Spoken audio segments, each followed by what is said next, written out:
The Smoke Face. Night had fallen by the time Naraya came to the last rise of the mountain, but she had no trouble keeping to the path. There was more light than there should have been, a faint luminescence that came from the ground and had nothing to do with the waning moon. Is it foxfire? She thought, remembering how decaying wood could shine with an eerie glow. But she had a feeling between her shoulder blades that she was being watched, and she snapped her fingers for Osa to move closer. The barn was dark, the goat, the chickens already asleep, but the cottage was lit from front where the Avi would be carving his music boxes and clocks. A string of windows shone along the face of the cottage and wound around its sides. There were windows on the inside too, for the sitting room had been tacked onto an older cottage with windows of its own. Naraya tried to shrug off the feeling of being watched. She took herself like a dog and smacked at the door with the heel of her hand. Tawny light spilled over the dusting of snow on the stoop. "Shake, Osa," she commanded Naraya, for snow sprinkled Osa's back and glinted down the forehead to the widow's peak. How happy the Avi will be, Naraya thought. She couldn't wait to see his face when she told him about his wish. Osa shook and her eyes shone new penny copper in the spill of light. "Naraya Magdalena," came the Avi's voice, using her given name, which meant she'd better listen. "Close the door before the fire turns to ice, before I turn to ice for that matter." "At once, my sovereign liege," said Naraya, and kicked the snow off her boots. The cottage smelled wonderfully of stew and was filled with the ticking of dozens of clocks. Naraya was used to those clocks, but there was one thing she thought she'd never get used to. "Home," she whispered, looking about her. She'd lived with Aunt Hortense for 8 whole years after her parents died, but that had never felt like home. The Avi sat by a cast-iron stove with short, curved silver legs. They made a pair, the Avi and the stove, both short and sturdy and round in the middle and also shining on top, for the Avi had lost most of his hair. The kitchen was behind the sitting room, visible as a rosy glow through the inside windows, with hanging strings of sausage ham and cheese above the trestle table. "Won't you take off your coat and stay a while?" said the Avi. He always said that when she came through the door. She knew he wanted her to stay forever, but it was still a relief to hear him say it every time she came in. But she first put on his fists as though she held secrets inside her curled fingers. "I have something to tell you." Another paper-thin spiral fell to the wood shaving at the Avi's feet. "You sly minx," he said, smiling. "What have you been up to?" "The families have started coming back. One girl's already here, and she's my age." Naraya counted 5 long seconds before the Avi moved, and even then he only gestured with his knife as though carving a question mark into the air. "I knew you'd be happy," she said, with deep satisfaction. "I'm the happiest for you," said the Avi, reaching for the big clay jar where they kept their wood. "At last you'll have some friends." "But I just wanted one special friend," said Naraya. "Someone to have secrets with. You can have secrets with lots of people, but just one girl is all I need to put on the play, The Snow Queen, for the rebels." "You and those rebels," said the Avi, shaking his head, for Naraya had been determined to put on a play for this festival of dancing, singing, and play acting that came in January after 12th night. "But how do you know the children are coming back?" "Agnes told me," said Naraya, shrugging her coat on the back broad timbered floor while it made a small but instant lake of melting snow. The Avi stared at her coat. "Naraya Magdalena," he said, just as she'd known he would. Naraya always threw her coat on the floor and always waited for the Avi, Naraya Magdalena, before putting it where it belonged. It was comforting, this routine, every night the same. She heaved the exasperated sigh she always did and hung the coat on a rack of pegs beside her skates. They were brand new metal skates, her pride and joy. She'd never had anything new before. "Mine, mine, mine, all mine," she said in a sing-songy chant, "and no one else shall have them." The Avi beckoned her over to give her a kiss. "No one's going to take them from you," he said. "There's no reason to be such a grabby bone anymore."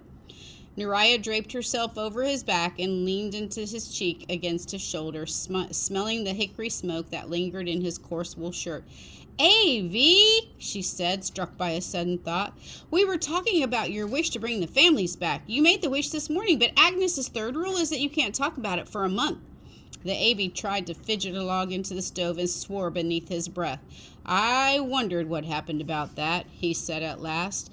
The way I figure it, it's like this.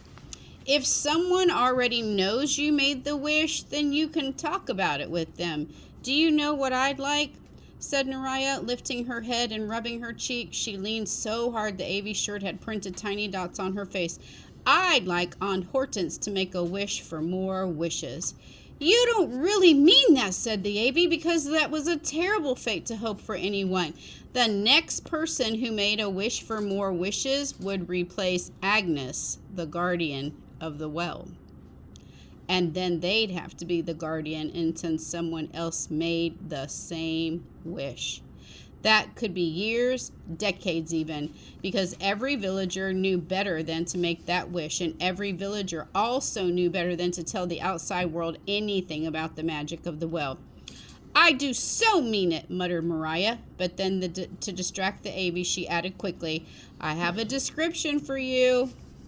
Every time Neriah left the cottage, the Avie said, Find me a description, if you please. And when Neriah saw what she wanted to describe, she'd find the most beautiful words she could and save them up for him. From the mountain, she said, when you look down on the pond, the leafless trees stand spread against the sky as little filigree fans. A feeling like dominoes falling in a row clattered down her spine, and she knew she'd found the right words for the describing game. That is beautiful, said the Avie. But now Neriah was the one distracted. The northern lights, she cried, and whirled round to press her face to the window, peering through a spattering of fat snowflakes. She searched the heavens, prepared to be enchanted by luminous streamers and arches of light, but her gaze was finally drawn to the ground, where an incandescent head came flowing up the mountain. She put a palm to the window as though to push it away. Agnes is knitting, she said. Why is it coming to the cottage? The Avie joined her at the window. A haunting, he whispered, and for a horrifying moment Neriah thought he might be afraid, but she must have imagined it, for an instant later he was the same uncompromising, gravelly Avie. Neriah, you're not even thinking of making a wish, are you? Neriah shook her head fiercely. Of course not, Avie. Haven't you told me not to 1,000,000 times? Anyway, what would I wish for now? Nothing, I hope, said the Avie. Listen, Neriah, I've told you before how the well will make a wish go wrong if it can. Neriah nodded. And also how one wish gone wrong often leads to another. It's as though the well brings its set up rows of bad wishes. It tricks people into making them.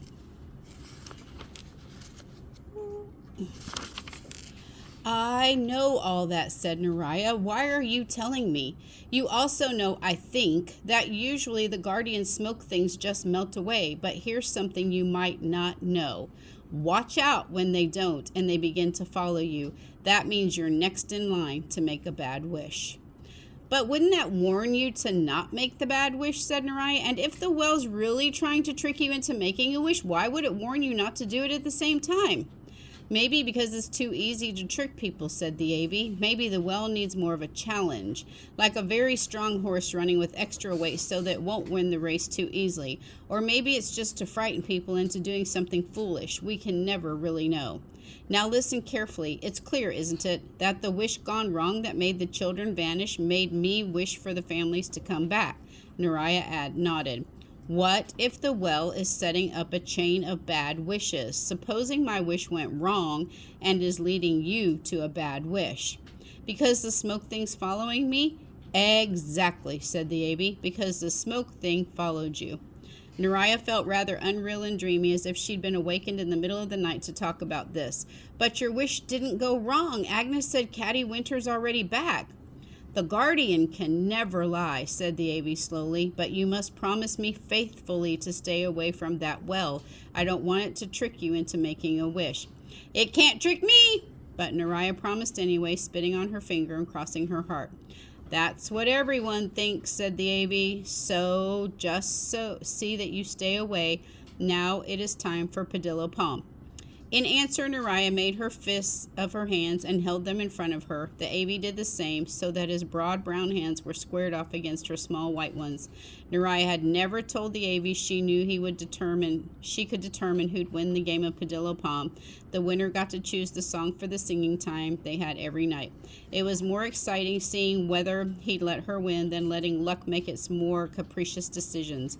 "Ready?" said the Avi, and he began to recite the names of the mountain towns, tapping each of their hands in return.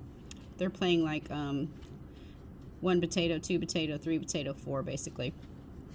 Ellen Glen, Fernway Fen, Abbeyburg, Loch Old Door, Blackhead Moor,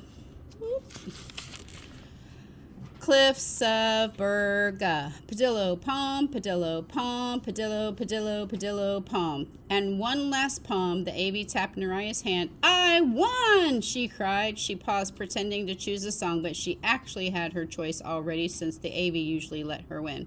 "I wonder," she said, "if it'll still get to sing the children's solo on Christmas Eve."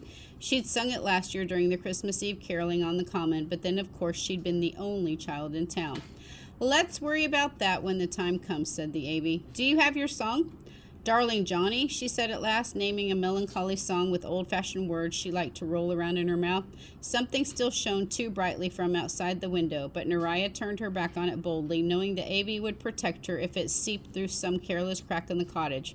Neriah had the gift of easy song, and her voice joined the Avi's like a crystal thread floating above high.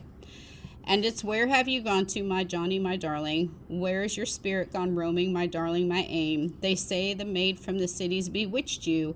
How I wish you'd return to your old self again." Later, when Neriah was supposed to be going to sleep, she sat up in bed and looked around her loft. She'd never had a room of her own, and this was the sweetest, coziest room she'd ever seen. Light from the stove downstairs bounced strange, angled shadows off the rafters onto the sloped ceiling. Her bed stood beneath the round window, and shelf on the opposite wall held a little wooden doll and the music box carved with trailing roses and singing birds. "My treasures," she whispered. She'd never had anything of her own before she came to live with the Avi. Aunt Hortense had even tried to take away her mother's wedding ring, but Neriah had it back now. She leaned over the end of the bed to shake the music box. Her coins and the ringle jingled together. When she opened the box, the tune of Darling Johnny sprang from its pink silk throat. There, everything was still safe. She touched the ring, a circle of tiny garnets set in gold. "I can't come check on you until you're asleep," the Avi called from downstairs. "I'm asleep! I'm asleep!" yelled Neriah, and flipped the box closed, making it gulp back its music. She grabbed the doll, Sarah, and fell back into bed. "Really, I'm asleep," she added, for she could never actually go to sleep until the Avi climbed the ladder to check on her. The broken spring of the armchair complained as he stood up, and then the ladder creaked beneath the weight. Neriah squeezed her eyes shut, cradling Sarah in her arms. Sarah was dressed in a scrap of old gingham, tied round the middle with a string, for Neriah was not clever with a needle as the Avi was. Neriah felt the pressure of the Avi's gaze on her face, and barely heavier than that, his hand stroking the hair away from her forehead. And then he was gone, thumping down the ladder, joined by the thump of Osa's tail as she greeted him. The last thing she heard was the familiar sound of the Avi's closing the shutters, shutting the warmth rather than shutting out the light, for both he and Neriah rose with the sun.